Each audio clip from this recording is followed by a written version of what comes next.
रूस ने यूक्रेन की अहम लिथियम रिजर्व साइट पर कब्जा कर लिया है। ये साइट पूर्वी यूक्रेन के एक गांव में स्थित है और इसे यूक्रेन की दूसरी बड़ी लिथियम साइट माना जाता है। यूक्रेन की सबसे बड़ी लिथियम रिजर्व साइट पर रूस के कब्जे में है।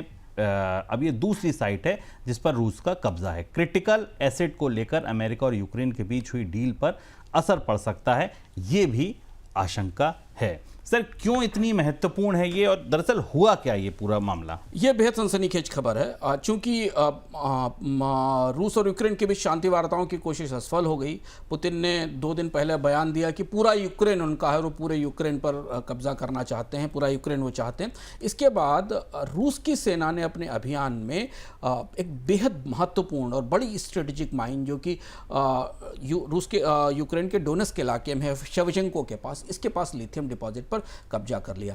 ये चाल करीब करीब 100 एकड़ में फैला इलाका है जिसमें 90% से अधिक स्पोडियमिन है। स्पोडियमिन लिथियम का एक वेरिएंट है जिसे निकालना आसान और सस्ता है बाकी जगह की बाकी लिथियम माइंस की तरह। और ये यूक्रेन का दूसरा बड़ा लिथियम डिपॉजिट है। पहला रूस पहले ही कब्जा कर चुका है, यानी यूक्रेन के बड़े 2 लिथियम डिपॉजिट अब रूस के कब्जे में आ गए हैं। करीब करीब 4 हैं रूस के यूक्रेन के पास, जिसमें दो सबसे महत्वपूर्ण पर कब्जा रूस का है। 2 ऐसे हैं जहां पर उत्पादन की लागत बेहद ज़्यादा है। सबको पता है कि लिथियम बैटरी, इलेक्ट्रिक वाहन और इलेक्ट्रॉनिक्स रक्षा स्पेस के लिए लिथियम की ज़रूरत है और यूक्रेन के पास यूरोप का सबसे बड़ा लिथियम भंडार है। चूंकि ये डिपॉजिट अमेरिका और यूक्रेन के हाल के समझौते का हिस्सा थे, जिस समझौते के तहत अमेरिका ने ये शर्त रखी थी और यूक्रेन इस पर सहमत हुआ था कि इन हथियारों का वो दोहन और प्रसंस्करण करेगा, इसलिए अब ये मामला उलझ गया है बुरी तरीके से। रूस ने इस लिथियम पर कब्जे के साथ पश्चिमी निवेश को कमज़ोर किया है और ये दोनों रिजर्व युद्ध के बाद यूक्रेन की रिकवरी के लिए बेहद जरूरी थे। एक और महत्वपूर्ण बात यह है कि शेवचेंको में लिथियम के अलावा टेंटेलम, नायोबियम, बेरिलियम, सीजियम और रूबिडियम जैसे रेयर अर्थ भी उपलब्ध हैं। तो एक तरह से ये बड़ी गोल्ड माइन जैसी है जो रूस ने अपने कब्जे में ले ली है। अंतर्राष्ट्रीय परमाणु ऊर्जा एजेंसी यानी IAEA के डायरेक्टर जनरल ने कहा है कि ईरान के परमाणु ठिकानों पर अमेरिका के हमलों से ज़्यादा नुकसान नहीं हुआ है और ईरान कुछ महीनों में परमाणु संवर्धन कार्यक्रम फिर से शुरू कर देगा।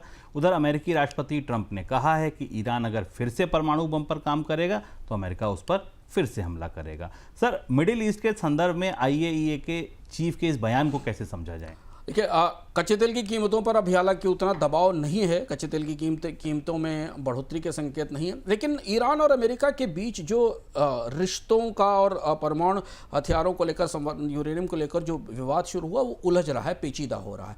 IAEA के प्रमुख जो कि वॉचडॉग है, न्यूक्लियर वॉचडॉग है यूनाइटेड नेशंस की, उसने साफ साफ कहा कि हमला तो हुआ पर नुकसान नहीं हुआ है और इतनी तकनीकी क्षमता है ईरान के पास कि वो यूरेनियम का संवर्धन फिर शुरू कर सकता है। अब यहाँ 2 बड़े कंट्राडिक्शंस देखते हैं। डोनाल्ड ट्रंप लगातार कह रहे हैं कि उनके हमले से ईरान का परमाणु इंफ्रास्ट्रक्चर पूरी तरह तबाह हो गया है, खत्म हो गया है। इस बात को अंतर्राष्ट्रीय न्यूक्लियर एजेंसी उसका खंडन कर रही है। व्हाइट हाउस की तरफ से कहा गया कि ईरान को अमेरिकी प्रतिनिधियों को जाने की छूट देनी चाहिए जिससे कि वो जाके देख सकें कि क्या हुआ है। ईरान ने संयुक्त राष्ट्र संघ में कल कहा है, ईरान के जो राजदूत हैं संयुक्त राष्ट्र संघ में, उन्होंने वहाँ कहा है कि नहीं, ईरान अपना परमाणु कार्यक्रम जारी रखेगा। इधर BBC को एक इंटरव्यू में ईरान के विदेश उप मंत्री ने कहा कि जब तक अमेरिका हमले की धमकी बंद नहीं करता तब तक कोई बातचीत नहीं हो पाएगी। पूरी चीज़ बुरी तरह उलझ चुकी है। अमेरिका एक तरफ से शांति वार्ता की पहल कर रहा है, ईरान के ऊर्जा कार्यक्रम को मदद देने की बात कर रहा है, दूसरी तरफ हमले की बात भी हो रही और दोनों देशों के बीच टकराव बढ़ रहा है। और ये टकराव अगर अगली किसी दिशा की तरफ जाता है, खासतौर से अमेरिका और ईरान के बीच, तो इसका असर मध्य पूर्व की स्थिरता पर पड़ेगा। इसीलिए अभी भी युद्ध विराम कायम है, पर यह माना जा रहा है कि युद्ध विराम और शांति फ्रेजाइल है, थोड़ी नाजुक है, कमजोर है और ये कभी भी किसी भी एक कदम से लड़खड़ा सकती है।